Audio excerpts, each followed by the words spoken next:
आप उस समय वो देख लीजिए कि भाई किन लोगों ने हमें आंदोलन पे बिठाया था और कौन लोग थे, कांग्रेस के थे या और किसी के थे। और उस समय ना हमारा राजनीति में कोई लेना देना था।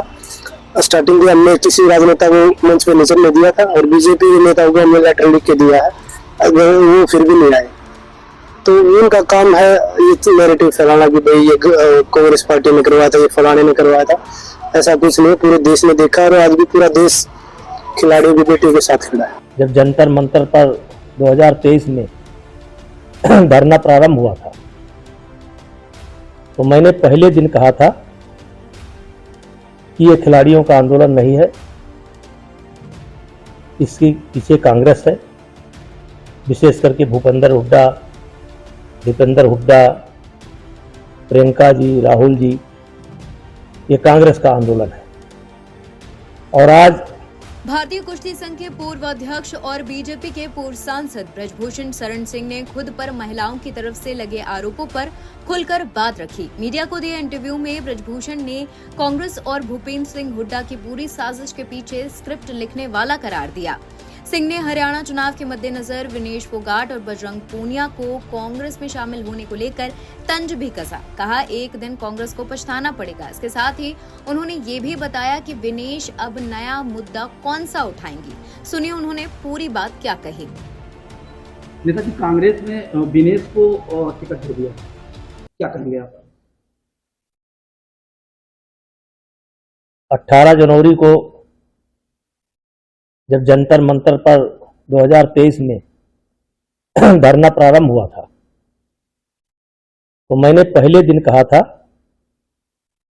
कि ये खिलाड़ियों का आंदोलन नहीं है, इसके पीछे कांग्रेस है, विशेष करके भूपेंद्र हुड्डा, दीपेंद्र हुड्डा, प्रियंका जी, राहुल जी, ये कांग्रेस का आंदोलन है। और आज ये बात सच साबित हुई कि इस पूरे आंदोलन में या हमारे खिलाफ जो षड्यंत्र हुआ इसमें कांग्रेस शामिल थी और जिसको लीड भूपेंद्र हुड्डा कर रहे थे। आपने कहा था कि कोई बीजेपी का नेता भी उनको हरा सकता है, पार्टी उनको मौका देगी तो हम प्रचार करने हरियाणा जाएंगे। नहीं, देखिए ये सवाल बहुत पुराना है, अब ये बात बीत चुकी है। ये क्या लगता है कि चुनाव में कितना असर डाल पाएंगे हरियाणा में, जैसे चुनाव में उनको टिकट दिया गया, कितना असर डाल पाएंगे? देखिए, क्योंकि मैं बहुत दूर बैठा हूं, लेकिन हरियाणा की जनता को मैं कहना चाहता हूं कि भूपेंद्र हुड्डा और दीपेंद्र हुड्डा या बजरंग या विनेश, ये लड़कियों के सम्मान के लिए नहीं बैठे थे।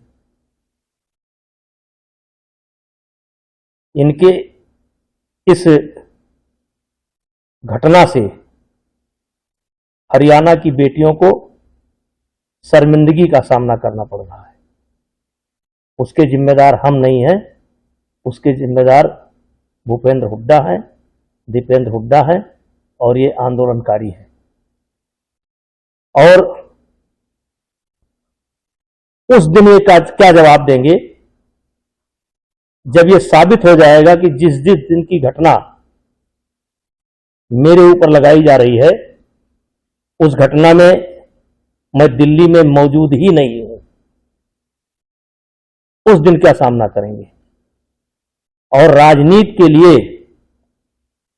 इन्होंने बेटियों का इस्तेमाल किया, बेटियों को बदनाम किया, विशेष करके महिला खिलाड़ियों के सम्मान को ठेस पहुंचाया। और ये बेटियों के सम्मान के लिए नहीं लड़ रहे थे, ये राजनीति के लिए लड़ रहे थे। इनकी स्क्रिप्ट, पूरी स्क्रिप्ट कांग्रेस के द्वारा लिखी जा चुकी थी और इन्होंने। वहीं महिला पहलवान विनेश फोगाट और बजरंग पूनिया के कांग्रेस में शामिल होने के बाद से ब्रजभूषण के लंबे चौड़े आरोपों की बौछार के बाद अब बजरंग पूनिया ने ब्रजभूषण के बयानों का पलटवार किया है। इसके जवाब में बजरंग पूनिया ने कहा वो राजनीति के खिलाड़ी हैं। दूसरी चीज, छेड़खानी किसके साथ हुई हमने उसका नाम नहीं लिया, हमने मीडिया से भी नाम नहीं बताया। वो विनेश का नाम ले रहे हैं तो कोर्ट के आदेश का मान नहीं रख रहे हैं। वो गुनाह कर रहे हैं क्योंकि बीजेपी उनका सपोर्ट कर रही है। एक मीडिया संस्थान को दिए इंटरव्यू में उन्होंने ये बात रखी। इसके आगे उन्होंने क्या कहा आप खुद सुनिए। आपने कांग्रेस पार्टी ज्वाइन की है हरियाणा में विधानसभा चुनाव में, क्या और देखिए, सबसे पहले तो मैं सभी का धन्यवाद करता हूँ। और जितना कुश्ती में प्यार मिला है, मुझे लगता है कि राजनीति में उतना ही मिलेगा। और लोगों की सेवा भाव से आए हैं और ग्रास रूट पर आगे मेहनत करेंगे। लेकिन विनेश फोगाट और आपने दोनों ने ज्वाइन किया था। विनेश फोगाट जुलाना से चुनाव लड़ रही है और चर्चाएं ये भी थी कि बजरंग पूनिया को भी टिकट मिल सकती है। देखिए, ये हमने पहले ही डिसाइड किया था बैठ के कि भैया की चुनाव लड़ेगा और विनेश चुनाव लड़ रही है। विनेश के साथ खड़े हैं और हरियाणा की जो 90 विधानसभा है उनके साथ, उनके मजबूती के साथ उनके साथ खड़े हैं। पार्टी से दावेदारी थी? नहीं, ऐसी कुछ नहीं है। मैं संगठन में रह के काम करूंगा, जो जिम्मेवारी अल्लाह को मानी थी उसको निभाऊंगा। बस एक सवाल और है, क्योंकि आपने कांग्रेस पार्टी ज्वाइन की है, बहुत से लोग ये आवाज उठा रहे हैं कि आंदोलन कांग्रेस पार्टी से सपोर्टेड था। और उस समय आप उस समय वो देख लीजिए कि भाई किन लोगों ने हमें आंदोलन पे बिठाया था और कौन लोग थे, कांग्रेस के थे या और किसी के थे। और उस समय ना हमारा राजनीति में कोई लेना देना था। स्टार्टिंग में हमने किसी राजनेता को मंच पे नहीं चलने दिया था और बीजेपी के नेताओं को हमने लेटर लिख के दिया है, अगर वो फिर भी नहीं आए। तो उनका काम है ये नैरेटिव फैलाना कि भाई ये कांग्रेस पार्टी ने करवाया था, ये फलाने ने करवाया था। ऐसा कुछ नहीं, पूरे देश ने देखा और आज भी पूरा देश खिलाड़ियों की बेटियों के साथ खड़ा है। धन्यवाद।